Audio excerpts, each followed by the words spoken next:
नमस्कार दोस्तों, Gorakhpur GS academy में आपका स्वागत है।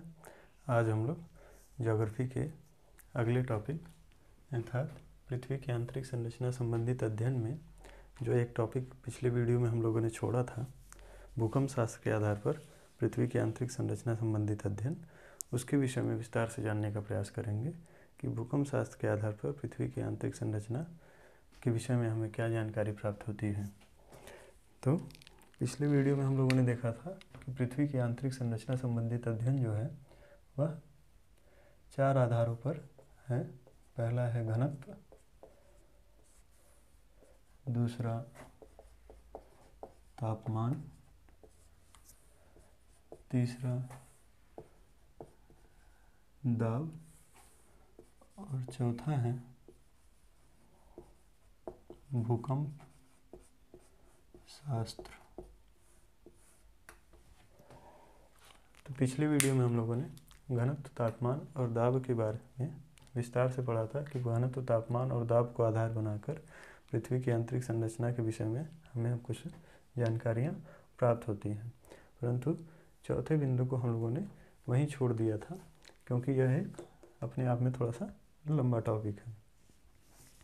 तो आज की इस वीडियो में हम लोग इसी बिंदु को विस्तार से देखेंगे कि भूकंप शास्त्र के आधार पर पृथ्वी की आंतरिक संरचना के विषय में हमें क्या क्या जानकारी मिलती है। आइए देखते हैं भूकंप शास्त्र के आधार पर पृथ्वी की आंतरिक संरचना का अध्ययन कैसे किया गया है। हाँ, एक चीज़ और यहाँ क्लियर कर दें कि इस वीडियो में हम लोग भूकंप नहीं पढ़ने वाले हैं। भूकंप अपने आप में एक टॉपिक है जो प्लेट टेक्टोनिक थ्योरी में आप लोगों को पढ़ाया जाएगा। जब प्लेट टेक्टोनिक थ्योरी पढ़ेंगे तो उसमें पढ़ेंगे भूकंप क्या है, भूकंप आने के कारण क्या है और ज्वालामुखी क्या है, भूकंप किन स्थानों पर अधिक आते हैं और उन्हीं स्थानों पर बार बार भूकंप क्यों आते हैं। इन सब विषयों पर विस्तार से हम लोग प्लेट टेक्टोनिक थ्योरी में पढ़ेंगे। तो अभी देख लेते हैं भूकंप शास्त्र के आधार पर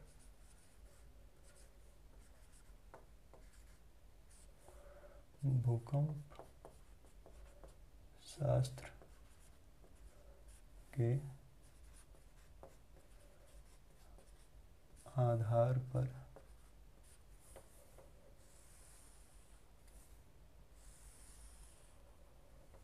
पृथ्वी की आंतरिक संरचना संबंधी अध्ययन, यह हमारा आज का बेसिक टॉपिक है।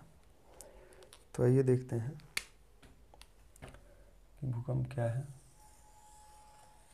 कैसे आता है। यह मान लीजिए पृथ्वी का केंद्र है और यह पृथ्वी का सतह है जहाँ हम लोग टहल रहे हैं। अभी ये देखिए, यहाँ टहल रहे हैं।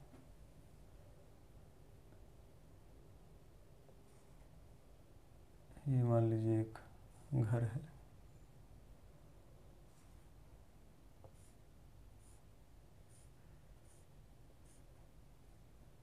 जिसकी खिड़की की वजह से हम लोग यहाँ टहल रहे हैं। और ये मान लीजिए एक पेड़ है। कभी कभी खिड़कियाँ जो है टहलने को मजबूर कर देती हैं। तो ये पृथ्वी का सतह है। सतह पर जो है, जो भी हम लोग अमूमन सारी चीज़ें देख रहे हैं वह कहाँ है, पृथ्वी की सतह पर। हम हैं, बिल्डिंगें हैं, घर है, जीव जंतु जानवर जो है सब, सड़कें, ये सारी चीज़ पृथ्वी की सतह पर है। यह पृथ्वी का केंद्र है। तो भूकंप जो है स्थल मंडल में किसी एक स्थान पर यहाँ उत्पन्न होता है और जहाँ भूकंप उत्पन्न होता है उसको कहते हैं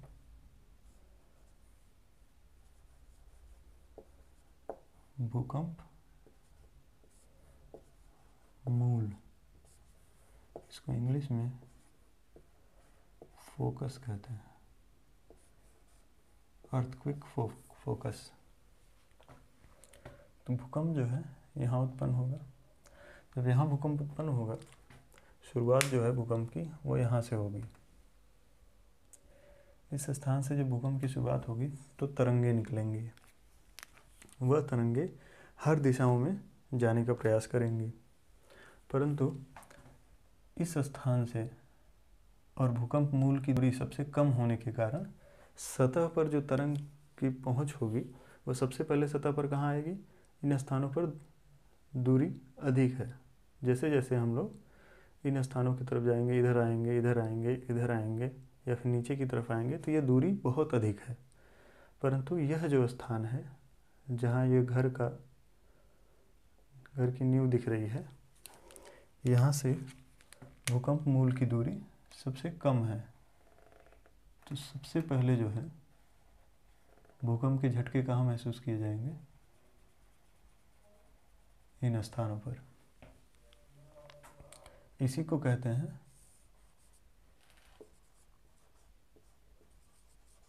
अधिकेंद्र। अधिकेंद्र इसको इंग्लिश में कहते हैं ईपी सेंटर।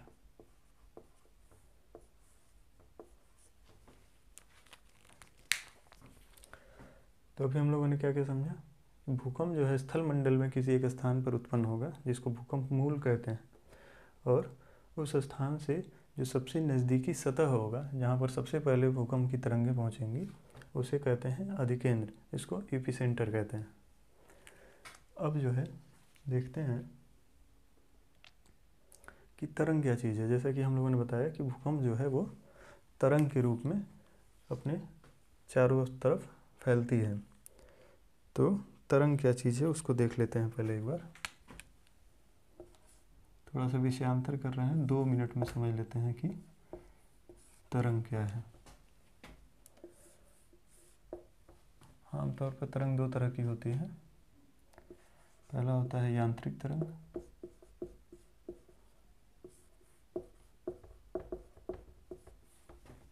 और दूसरा होता है विद्युत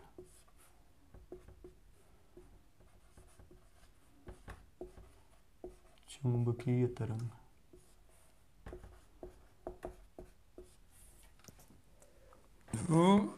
सॉरी। तो यांत्रिक तरंग मतलब मैकेनिकल वेव और इलेक्ट्रोमैग्नेटिक वेव, ये 2 तरह के तरंग होते हैं, मैकेनिकल वेव और इलेक्ट्रोमैग्नेटिक वेव। मैकेनिकल वेव में जो है किसी एक माध्यम की आवश्यकता होती है, जबकि इलेक्ट्रोमैग्नेटिक वेव में माध्यम जो है अनिवार्य नहीं है। इलेक्ट्रोमैग्नेटिक वेव से आप लोग समझ पा रहे होंगे जैसे कि प्रकाश किरणें जो हैं जो सूर्य से डायरेक्ट पृथ्वी पर आती हैं वह एक इलेक्ट्रोमैग्नेटिक वेव के रूप में आती हैं। यांत्रिक तरंगें जो हैं उनमें माध्यम की आवश्यकता होती है, जैसे कि हम लोग किसी रस्सी को शेक कर दें या पानी को हिला दें तो उसमें जो तरंगें उत्पन्न होगी वह यांत्रिक तरंगें होंगी। तो यांत्रिक तरंगों को भी 2 प्रकार हैं, इनको देख लेते हैं।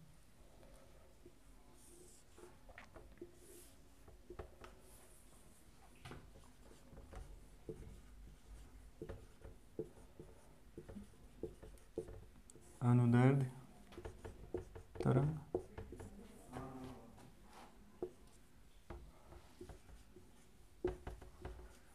और अनुप्रस्थ तरंग।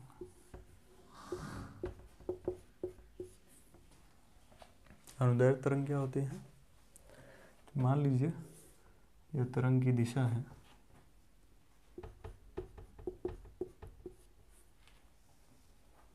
मान लीजिए तरंग की दिशा है, तो जो माध्यम के कण होंगे वह अपने ही स्थान पर तरंग की दिशा के समानांतर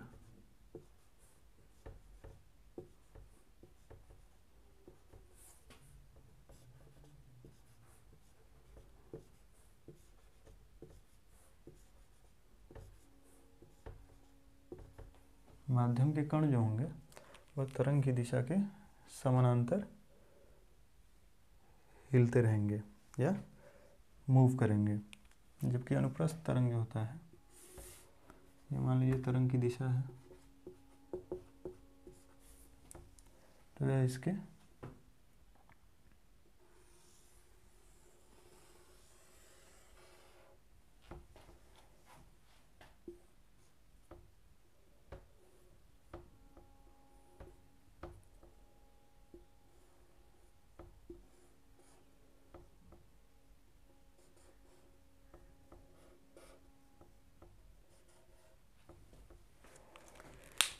इसकी जो चाल होगी वह तरंग की दिशा के लंबवत आएगी। जैसे ये आएगी ऊपर से, यानी कि लंबवत पड़ेगी, फिर नीचे जाएगी लंबवत पड़ेगी, फिर ऊपर से आएगी लंबवत पड़ेगी। इसको उदाहरण के रूप में अगर देखें तो अगर मान लीजिए एक प्लेट में चावल के कुछ दाने ले लीजिए और उसको शेक करिए, तो चावल के जो दाने हैं वो अपने स्थान पर घूमेंगे और ऊर्जा को एक स्थान से दूसरे स्थान पर भेजने का प्रयास करेंगे। और अनुप्रस्थ तरंग में अगर मान लीजिए रस्सी का कोई एक टुकड़ा है और उसको बांध दीजिए और उसको कस के हिलाएंगे, तो उससे जो है ऊर्जा का स्थानांतरण एक स्थान से दूसरे स्थान पर होगा, माध्यम के कण अपने स्थान पर बने रहेंगे। तो यह तरंग है। तो भूकंप जो होता है, भूकंपी जो तरंगें होती हैं, भूकंप की जो तरंग होंगी जो यहाँ से शुरू होती हैं, वह होती हैं यांत्रिक तरंगें। यानी अनुदैर्ध्य और अनुप्रस्थ तरंगों में से कोई एक ये तरंगें जो है भूकंप की तरंगें होती हैं। विद्युत चुम्बकीय तरंगें भूकंप की तरंगों में नहीं आती हैं। तो इस बात का ध्यान रखेंगे कि भूकंपी तरंगें जो होती हैं वह यांत्रिक तरंग होती हैं, ना कि विद्युत चुम्बकीय तरंग। तो ये विषय से हटकर थोड़ा सा तरंग के संदर्भ में जानकारी थी। चूँकि आज के इस टॉपिक में तरंग का बहुत महत्व है, इसलिए इसको जानना आवश्यक है। अब देखते हैं, तो अब जान लेते हैं कि तरंग क्या है।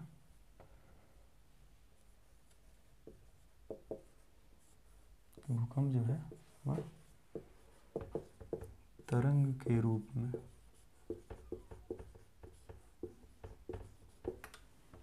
भूकंप क्या है, तरंग के रूप में ऊर्जा का स्थानांतरण, यानी तरंग के रूप में ऊर्जा का जो स्थानांतरण होता है उसी को भूकंप कहते हैं। और ये कहाँ होगा, इसकी शुरुआत कहाँ होगी, स्थल मंडल में। स्थल मंडल में तरंग के रूप में जो ऊर्जा का स्थानांतरण होता है तो इसको जो है भूकंप कहते हैं। अब देखिए, जो भूकंपी तरंगें होती हैं वह कितने प्रकार की होती हैं।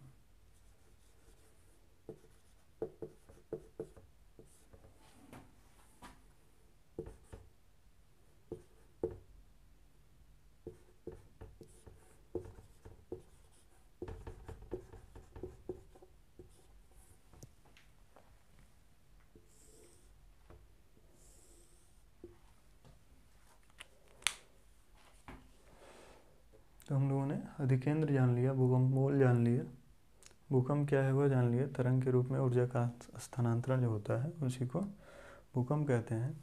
और तरंग क्या चीज़ है इसको भी हम लोगों ने देख लिया कि कैसे यांत्रिक तरंगे, विद्युत चुम्बकीय तरंगे अलग अलग होती हैं।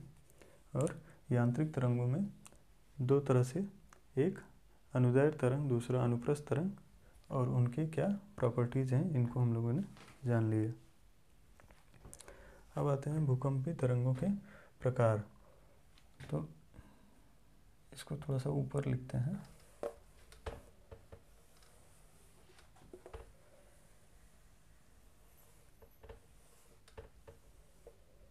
इसको आप लोगों ने नोट कर लिया होगा।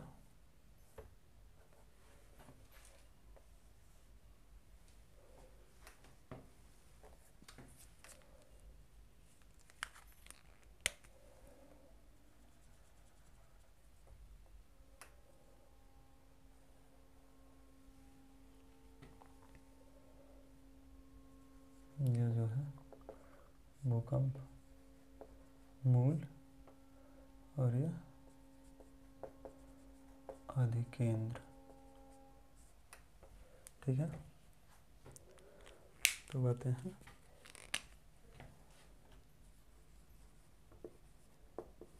भूकंपी तरंगों के प्रकार।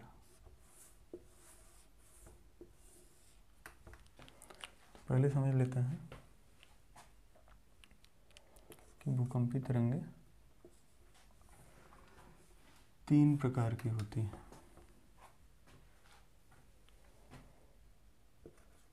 पी तरंग,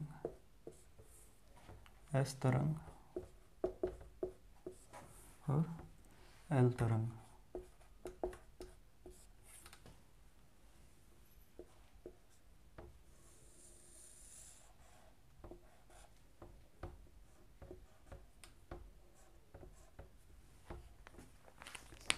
भूकंपी तरंगें जो हैं वह 3 प्रकार की होती हैं, पी तरंग, एस तरंग और एल तरंग। तो पी, एस और एल तरंग क्या है इसके बारे में जानेंगे। पी तरंग को प्राइमरी या प्राथमिक तरंग कहते हैं, एस तरंग को द्वितीयक तरंग और एल तरंग को सतही तरंग। थोड़ा सा समझ लेते हैं। पी तरंग जो है वह प्राइमरी तरंग है, यानी भूकंप मूल से सतह पर जो सबसे पहले जो तरंग पहुंचेगी उसको जो है प्राइमरी तरंग कहते हैं। सेकेंडरी तरंग, इसकी प्रॉपर्टी पी तरंग की तरह ही होती है, परंतु उससे थोड़ा सा भिन्नता होती है। जैसे पी तरंग की गति सबसे अधिक होगी, एस तरंग की गति जो है वह पी तरंग से कम होगी परंतु एल तरंग से अधिक होगी। और एल तरंग जो है इसकी गति सबसे कम होती है और यह सतह पर घूमती है। तो इसकी प्रॉपर्टी इसको लिख लेते हैं। इसको पहले कहते क्या है, प्राथमिक तरंग। पी तरंग को ही प्राथमिक तरंग भी कहते हैं। इसको द्वितीयक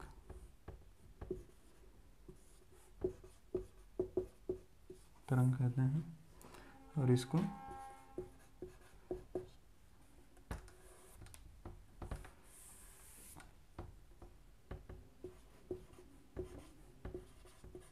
सतही अथवा धरातलीय तरंग कहते हैं। पी तरंग जो होगा वह ध्वनि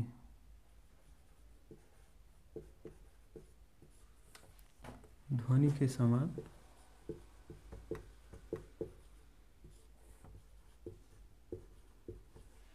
अनुदैर्ध्य तरंग।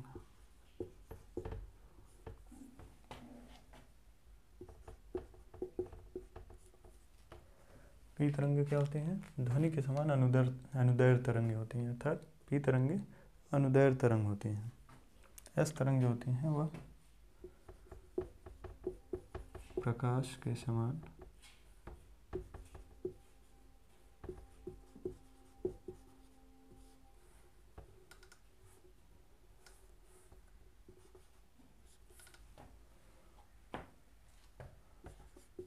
अनुप्रस्थ तरंग होती है।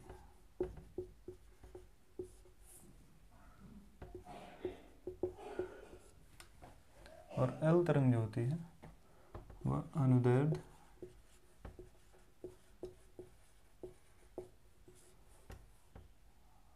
अथवा अनुप्रस्थ दोनों हो सकती हैं। तो पी तरंगे कैसी होंगी, अनुदैर्ध्य तरंगे। एस तरंग कैसी होगी, अनुप्रस्थ तरंग। और एल तरंग कैसी होगी, अनुदैर्ध्य या अनुप्रस्थ दोनों हो सकती हैं। अगली प्रॉपर्टी है इनकी कि पी तरंग की जो होगी वह गति जो होगी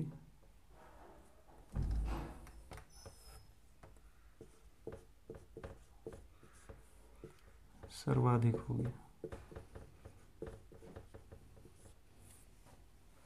पी तरंग की गति जो होगी वह सर्वाधिक होगी, तभी जो है पी तरंग सबसे पहले सतह पर पहुंच जाती है, इसीलिए इसको प्राइमरी तरंग कहते हैं। एस तरंग की जो गति होगी वह पी से कम, यानी पी की तुलना में एस तरंग की गति जो है कम होगी और एल से अधिक, यानी जो द्वितीयक तरंग है अर्थात एस तरंग है, इसकी गति जो है वह पी की गति से कम होगी परंतु एल की गति से अधिक होगी, और एल की गति जो है सबसे कम होगी।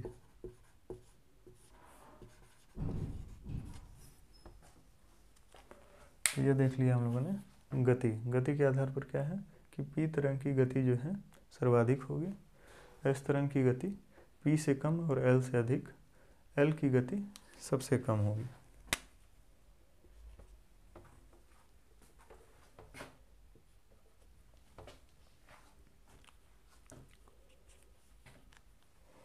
अब तीव्रता देख लेते हैं।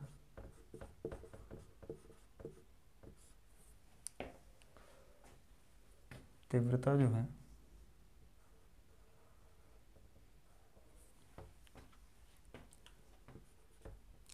पी की तीव्रता जो है वह सबसे कम होगी,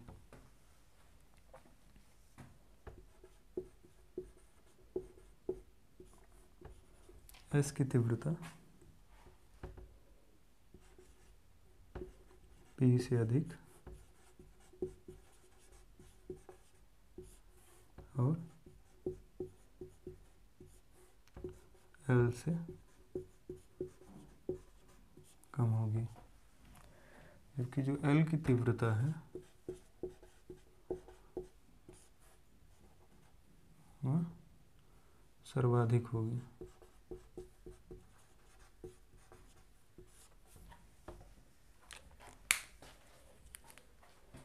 तो यह भूकंपी तरंगों के प्रकार हैं, पी तरंग, एस तरंग और एल तरंग, और यह उनकी प्रॉपर्टीज़ है।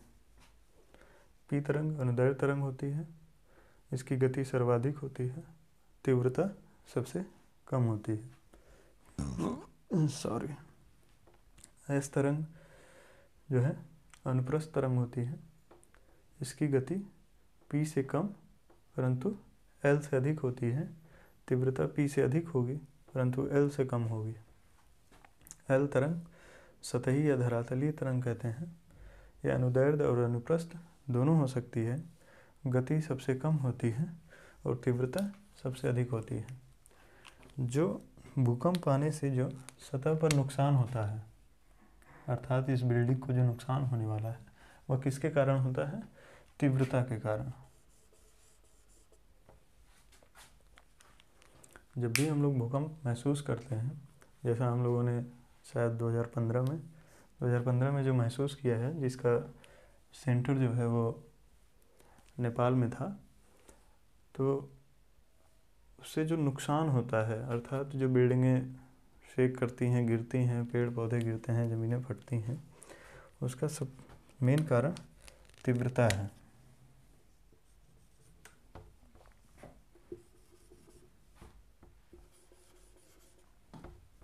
तीव्रता, तो तीव्रता सबसे अधिक किसकी है? एल तरंग की। तो वास्तव में भूकंप के लिए, भूकंप से जो नुकसान होता है उसके लिए सबसे ज़्यादा जिम्मेदार कौन सी तरंग है? एल तरंग। एल तरंग के कारण ही सबसे अधिक नुकसान होता है, और जो झटके हैं वो शुरुआत में पहले पी तरंग के आते हैं, फिर एस तरंग के आते हैं, और जब एल तरंग आता है तो वह सबसे ज़्यादा नुकसान करके जाता है। तो एल तरंग जो है क्या है? सतही तरंग है, अर्थात वह सतह पर ऐसे घूमता है, ना कि पृथ्वी में अंदर की तरफ आता है। एल तरंग जो है वह सतही तरंग है, और यह अनुदैर्ध्य अनुप्रस्थ दोनों हो सकता है और सतह पर ही घूमता है, और सबसे ज़्यादा नुकसान जो है वह एल तरंग के कारण ही होता है। अब जरा 2-3 कॉन्सेप्ट हैं, वहाँ पर आते हैं कि पृथ्वी की आंतरिक संरचना। ये तो हम लोगों ने भूकंप के कुछ मूल जो बेसिक हैं उसको जान लिया कि उनकी तरंगें कौन कौन सी हैं, उनके प्रॉपर्टीज़ क्या क्या हैं, और इन्हीं प्रॉपर्टीज़ के आधार पर अब हम लोग पृथ्वी की आंतरिक संरचना के बारे में जानने का प्रयास करेंगे। तो पृथ्वी की आंतरिक संरचना कैसी है।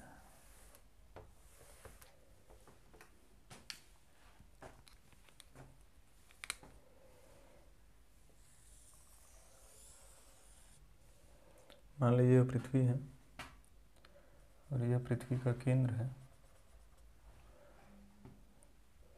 और जैसा कि हमने आपको पहले बताया है पिछली वीडियो में कि यह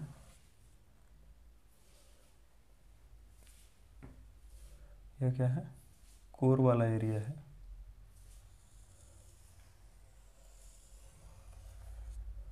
यह मेंटल वाला एरिया है और यह क्रस्ट है। यहीं पर कहीं लिख लीजिए, क्रस्ट, मेंटल, कोर। ये क्रस्ट, ये मेंटल, यह कोर वाला एरिया। और जैसा कि हम लोगों ने अपने पिछले वीडियो में समझा है कि मान लीजिए यह पृथ्वी का क्रॉस सेक्शन है और यह केंद्र है, तो हम लोगों ने असांतत्य रेखा के बारे में या असांतत्य क्षेत्र के बारे में जाना था कि यह है मोहो असांतत्य क्षेत्र और यह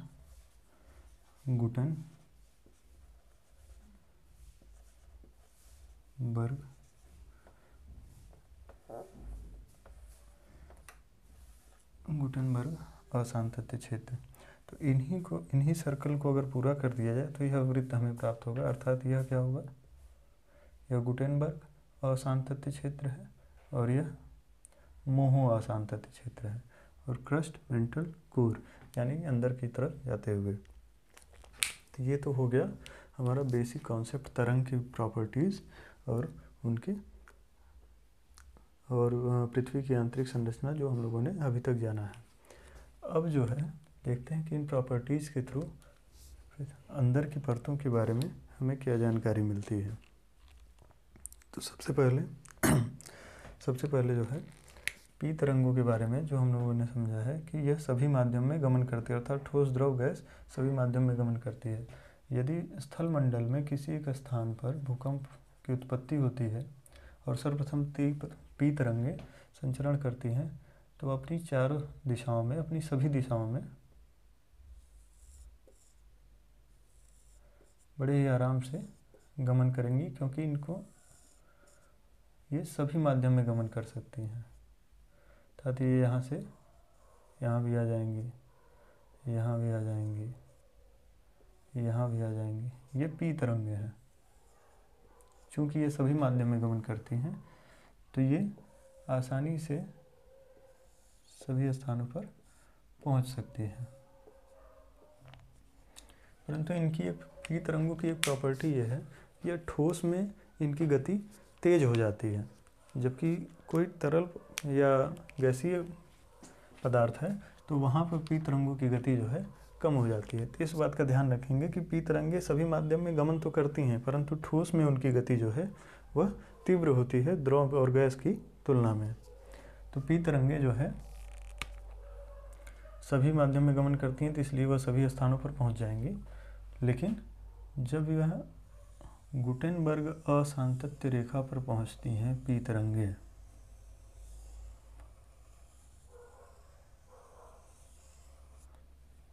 यह क्या है, गुटेनबर्ग असांतत्य क्षेत्र। गुटेनबर्ग असांतत्य क्षेत्र के पास जब पी तरंगें पहुंचती हैं तो इनकी गति क्या होती है, वह कम हो जाती है। क्यों? क्योंकि हम लोगों ने क्या पढ़ा था कि यह मोहो या गुटेनबर्ग, और इनको जब बीच में वो करते हैं तो यह CR और यह L। CRL मतलब कोनोरॉड, रिपेती और लेहमन, यानी कोर का ये जो पूरा एरिया है, अर्थात यह जो वृत्त है, इसमें एक और वृत्त अगर बना दिया जाए लेहमन असांतत्य का, तो यहाँ पर पी तरंगों की जो गति होगी इस एरिया में, इस एरिया में जो पी तरंगों की गति होगी वह कम हो जाएगी। क्यों? क्योंकि यह पूर्णतः ठोस संरचना नहीं है। इस बात से हमें क्या जानकारी मिलती है कि पी तरंगों की गति अगर कम हो रही है, इस बात से हमें क्या जानकारी मिल रही है कि इस एरिया में गुटेनबर्ग से नीचे, गुटेनबर्ग से अंदर और लेहमन अर्थात यहाँ पर एक क्षेत्र होगा, उसके ऊपर गुटेनबर्ग और लेहमन के बीच में कुछ ऐसे तत्व हैं जो पूर्णतः ठोस नहीं है बाकी पृथ्वी की तुलना में, क्योंकि यहाँ पर जो है पी तरंगों की गति जो है वो सीमित हो जाती है, पहुँचती तो है मगर सीमित हो जाती है, वो थोड़ा सा धीमे हो जाती है। जबकि एस तरंगों का क्या है, एस तरंगें केवल ठोस में गमन करती हैं। तो केवल ठोस में गमन करने का क्या मतलब हुआ कि एस तरंगों के बारे में जब अध्ययन किया गया तो पता चला कि जब एस तरंगें अपने फोकस से निकलती हैं तो गुटेनबर्ग असांतत्य, यानी यहाँ इस क्षेत्र तक, यह जो क्षेत्र है यहाँ से इधर निकल जाती हैं इस एरिया में। यह एस तरंगे हैं जो ब्लैक कलर से आपको दिख रही हैं,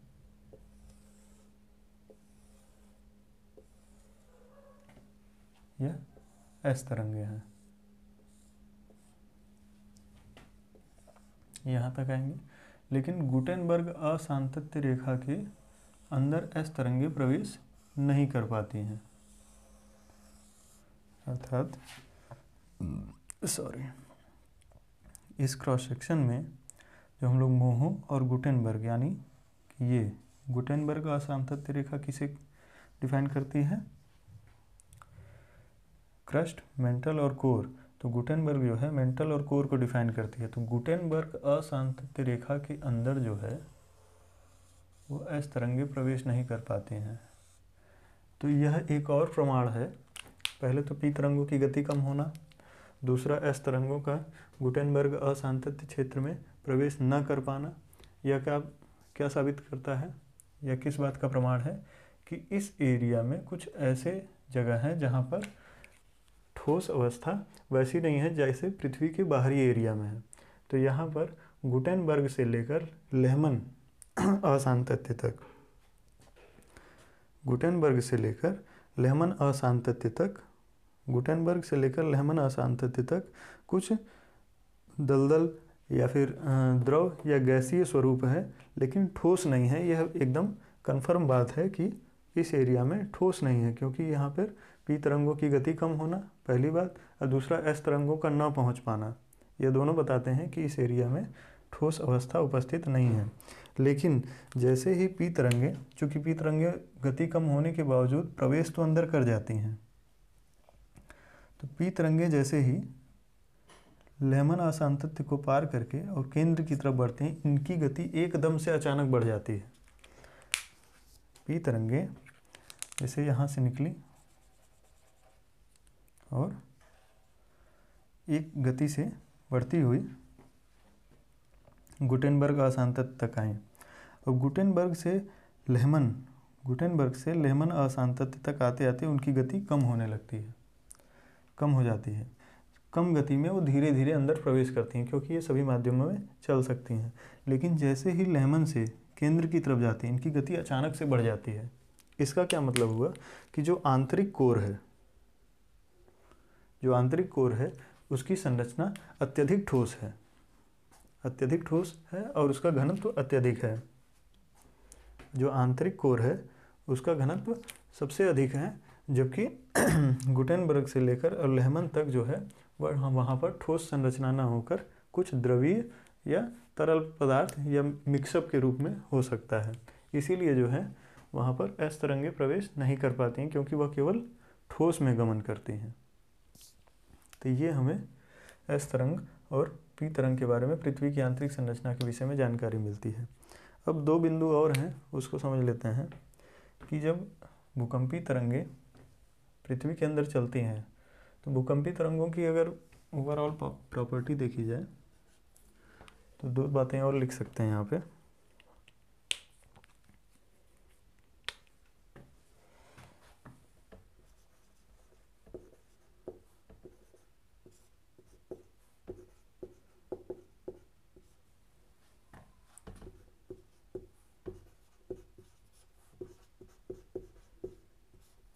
भूकंपी तरंगों की जो गति होती है वह डायरेक्टली प्रोपोर्शनल होती है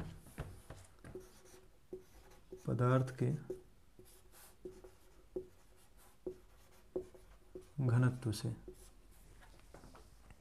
यह महत्वपूर्ण बिंदु है, इसको नोट करेंगे कि भूकंपी तरंगों की जो गति होगी वह पदार्थ के घनत्व के डायरेक्टली प्रोपोर्शनल होगी। अर्थात पदार्थ का घनत्व अगर अधिक है तो भूकंपी तरंगों की गति भी अधिक होगी। जैसे ही हम लोग पृथ्वी के आंतरिक भाग में जाते हैं तो पदार्थ का घनत्व बढ़ता जाता है। जैसे ही हम लोग घनत्व के आधार पर देखे हैं कि पृथ्वी के आंतरिक भाग में जाते समय घनत्व के आधार पर जब पृथ्वी की आंतरिक संरचना का अध्ययन करते हैं तो उसमें हम लोगों ने देखा है कि जैसे जैसे हम लोग सतह से कोर की तरफ बढ़ते हैं वैसे वैसे पृथ्वी का जो घनत्व है वह बढ़ता जाता है। तो उसी तरह से जैसे जैसे पृथ्वी भूकंप की तरंगें जो हैं पृथ्वी की सतह से और कोर की तरफ जाती हैं वैसे वैसे उनकी गति बढ़ती जाती है। और चूँकि ठोस का घनत्व अधिक होता है इसलिए नीचे चूँकि घनत्व अधिक है तो ठोस पदार्थ भी अधिक है, तो इसलिए यहाँ पे जो है जो तरंगों की गति होगी वह बढ़ेगी, बढ़ती आएगी। परंतु ये बढ़ती हुई गति कहाँ आकर सीमित हो जाती है? पी तरंगों की बात हो रही है। पी तरंगों की गति जो है गुटेनबर्ग असांतत्य रेखा पर आकर जो है स्लो हो जाती है और लेहमन असांतत्य तक पहुँचते पहुँचते इनकी गति स्लो हो जाती है। लेहमन असांतत्य से मूल कोर की तरफ जाते हुए इनकी गति अचानक से बढ़ जाती है। इसका मतलब यह है कि ये पूरा कोर वाला जो एरिया है यह बाह्य कोर है और यह आंतरिक कोर है। तो बाह्य कोर जो है वह पूर्णतः ठोस नहीं है क्योंकि यहाँ पी तरंगों की गति कम हो गई।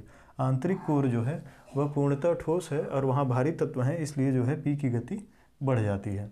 तो यहाँ पे क्या समझ आया? भूकंप तरंगों की गति जो है वो डायरेक्टली प्रोपोर्शनल होती है पदार्थ के घनत्व से। और दूसरा एक बात यह है कि जो तरंगें होती हैं यह कॉमन से तरंगों की एक प्रॉपर्टी है कि जो तरंगें होती हैं वो समान संरचना, समान रासायनिक संरचना और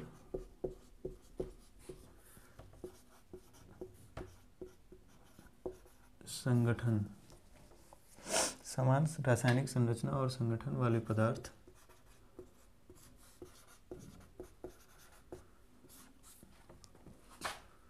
में तरंगों, समान रासायनिक संरचना और संगठन वाले पदार्थ में तरंगों की जो गति होती है वह सीधी रेखा में होती है।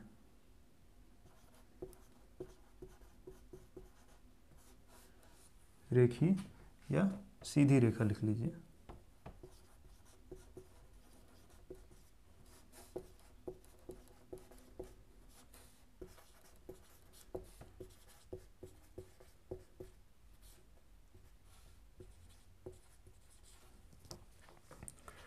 परंतु यह एक तरंगों की प्रॉपर्टी है कि जब तरंग जो है समान रासायनिक संरचना और संगठन वाले पदार्थ में तरंगों का प्रवाह होता है तो वो रेखीय होता है, सीधी चलती हैं।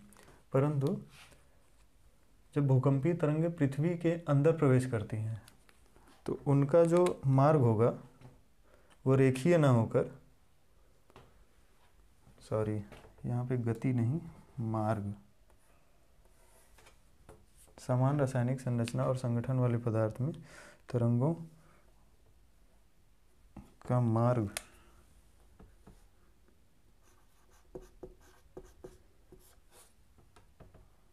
सीधी रेखा में होता है।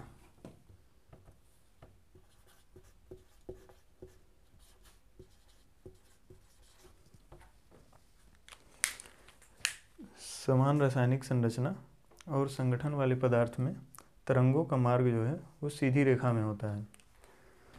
लेकिन अगर भूकंपीय तरंगों की बात करें तो वो पृथ्वी पर जो है वह वक्राकार चलती हैं।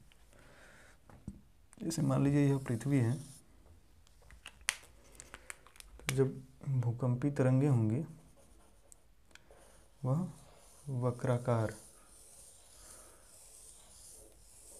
वक्राकार चलती हैं।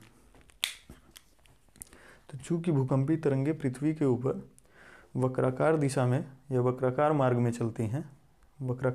चलती हैं, इसलिए यह बात प्रमाणित होती है कि पृथ्वी के अंदर जो तत्व हैं, जो पदार्थ हैं, उनकी रासायनिक संरचना और संगठन जो है असमान है। जैसा कि हम लोगों ने पिछले वीडियो वाले टॉपिक में चर्चा किया था, जब हम लोग घनत्व के आधार पर चर्चा कर रहे थे तब बता रहे थे कि विद्वानों में थोड़ा मतभेद था कि कुछ विद्वान मानते थे कि पृथ्वी की आंतरिक संरचना और संगठन जो है असमान है, कुछ विद्वान मानते थे कि पृथ्वी की आंतरिक संरचना और संगठन जो है समान है।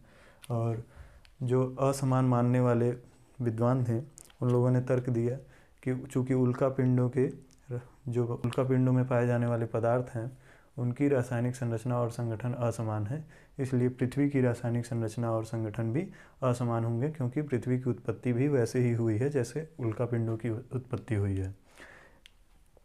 तो यही सब तर्क जो है उन विद्वानों का था जो यह मानते थे कि पृथ्वी की आंतरिक संरचना और संगठन जो है असमान रासायनिक संरचना और संगठन वाले पदार्थों से हुआ है। और यही बात प्रमाणित होती है इस भूकंप शास्त्र के आधार पर किए गए अध्ययन के आधार से कि जब तरंगों का जो मार्ग है वो वक्राकार है, तरंगों का मार्ग पृथ्वी के अंदर वक्राकार है, यह इस बात का प्रमाण है कि पृथ्वी की आंतरिक संरचना और संगठन जो है वो भिन्न भिन्न पदार्थों से हुए हैं जिनकी रासायनिक संरचना और संगठन असमान है। क्योंकि अगर एक समान रासायनिक संरचना और संगठन वाले पदार्थों से पृथ्वी का निर्माण हुआ होता तो भूकंपीय तरंगों का जो मार्ग है वो वक्राकार न होकर रेखीय होता। इसी कारण से हम लोग कह सकते हैं कि पृथ्वी की आंतरिक संरचना और संगठन जो है वह असमान है। तो अंतर यही है कि भूकंप शास्त्र से किए गए अध्ययन में हम लोग को एक प्रामाणिक ज्ञान मिलता है कि पृथ्वी की आंतरिक संरचना और संगठन कैसा है, जबकि घनत्व, तापमान और दाब के आधार पर जो हम लोग अध्ययन किए थे उसमें इतना स्पष्टता से जानकारी नहीं मिलती है। तो अब इसको जो है समराइज कर लेते हैं। हम लोगों ने देख लिया भूकंप शास्त्र के आधार पर पृथ्वी की आंतरिक संरचना संबंधी अध्ययन। इसमें हम लोगों ने देखा कि तरंगें क्या हैं। भूकंप चूँकि तरंग के रूप में आता है, तरंग अर्थात तरंग क्या है, ऊर्जा के स्थानांतरण को तरंग कहते हैं। और तरंग के विषय में हम लोगों ने डिटेल से जाना कि तरंगें दो प्रकार की होती हैं, यांत्रिक तरंगें और विद्युत चुम्बकीय तरंगें। भूकंपीय तरंगें जो होती हैं वो यांत्रिक तरंगें होती हैं, और यांत्रिक तरंगें दो प्रकार की होती हैं, अनुदैर्घ्य तरंग और अनुप्रस्थ तरंग। चूँकि भूकंपीय तरंगें यांत्रिक तरंगें हैं और इनके तीन भाग हैं, पी तरंग, एस तरंग और एल तरंग।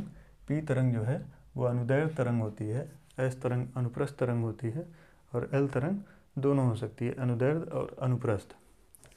चूँकि हम लोग पृथ्वी की आंतरिक संरचना के विषय में जानने का प्रयास करेंगे, तो एल तरंग की वहाँ पर आवश्यकता नहीं होती है, क्योंकि एल तरंग जो होता है वह सतही तरंग होता है, अर्थात यहाँ से निकलेगा।